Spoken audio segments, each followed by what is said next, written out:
Tous les mecs en ont et personne n'en parle. On ne le montre pas, il est souvent moche, un chouïa négligé quand il n'est pas troué. C'est le parent pauvre du placard. Vous le remettez, non? Même les chaussettes sont mieux vues, c'est dire. Qu'on l'appelle sous-vêtement ou qu'on le sacrifie à la mode anglo-saxonne de l'underwear, on vous le dit, il est temps d'appeler un slip un slip. On a l'air con en caleçon, c'est le problème assurément. La preuve, dans les magazines, ce sont les filles qui posent en dentelle et qui vous regardent droit dans les yeux au-dessus de leur décolleté pigeonnant. Elles vous donneraient presque des leçons.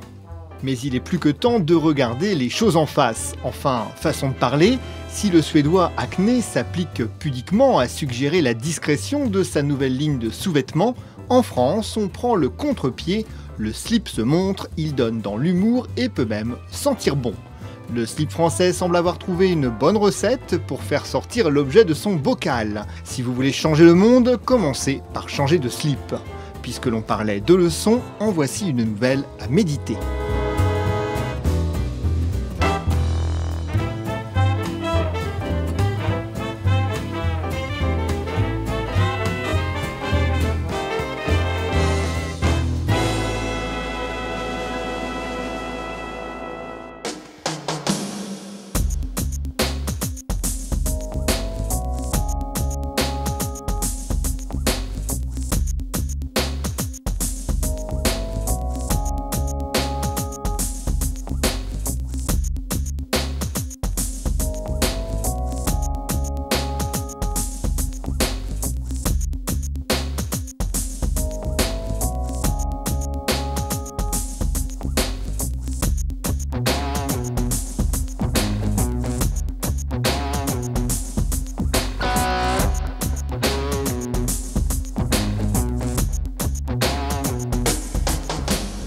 On se la pose tous cette question, comment font les dandys pour être aussi chic dessous que dessus?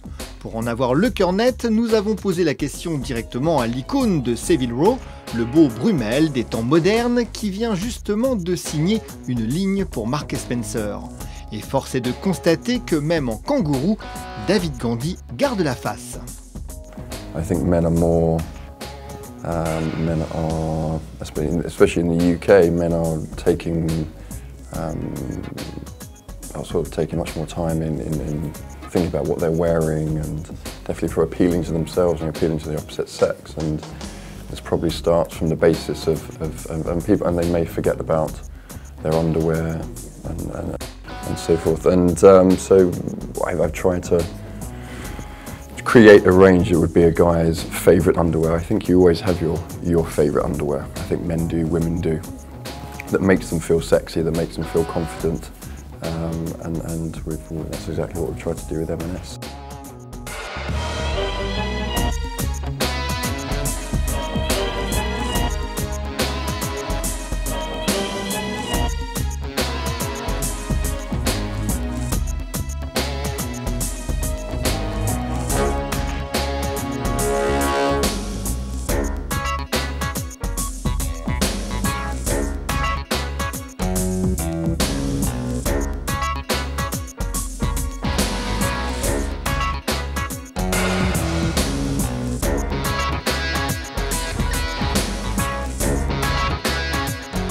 Vous me direz, pas difficile d'avoir la classe, même en caleçon, quand on a les arguments de David Gandy. Pourtant, il y a des règles à suivre pour ne pas se tromper. No, you see, I've kept the range quite classical and quite simple. And I think that's the appeal to it. I've brought in sort of elements of with the houndstooth, which is the sort of the link back to traditional British tailoring.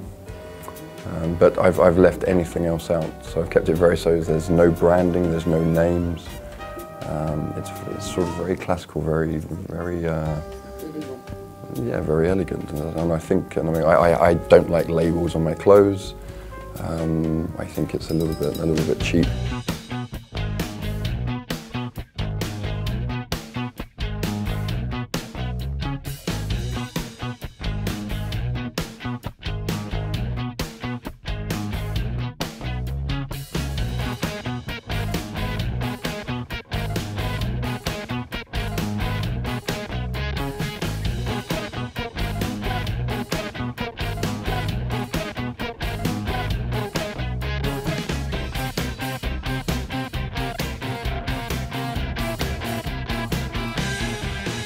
Oui, on a envie en fait, de se lancer sur le marché masculin. On s'est dit que c'était le complément de Madame et c'était important d'offrir aussi un petit peu, je dirais, de magie, de gaieté dans l'univers de l'homme.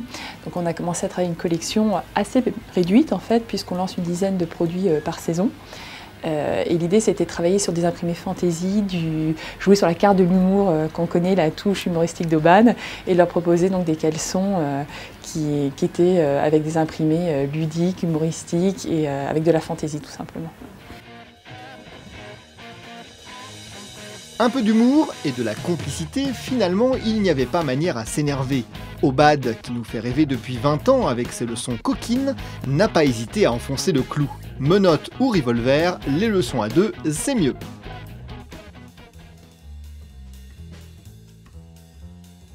L'idée c'était que lorsque monsieur se déshabille devant madame, c'était d'avoir un caleçon avec une petite pointe d'humour, une petite fantaisie qui allait créer la complicité entre eux, le jeu amoureux.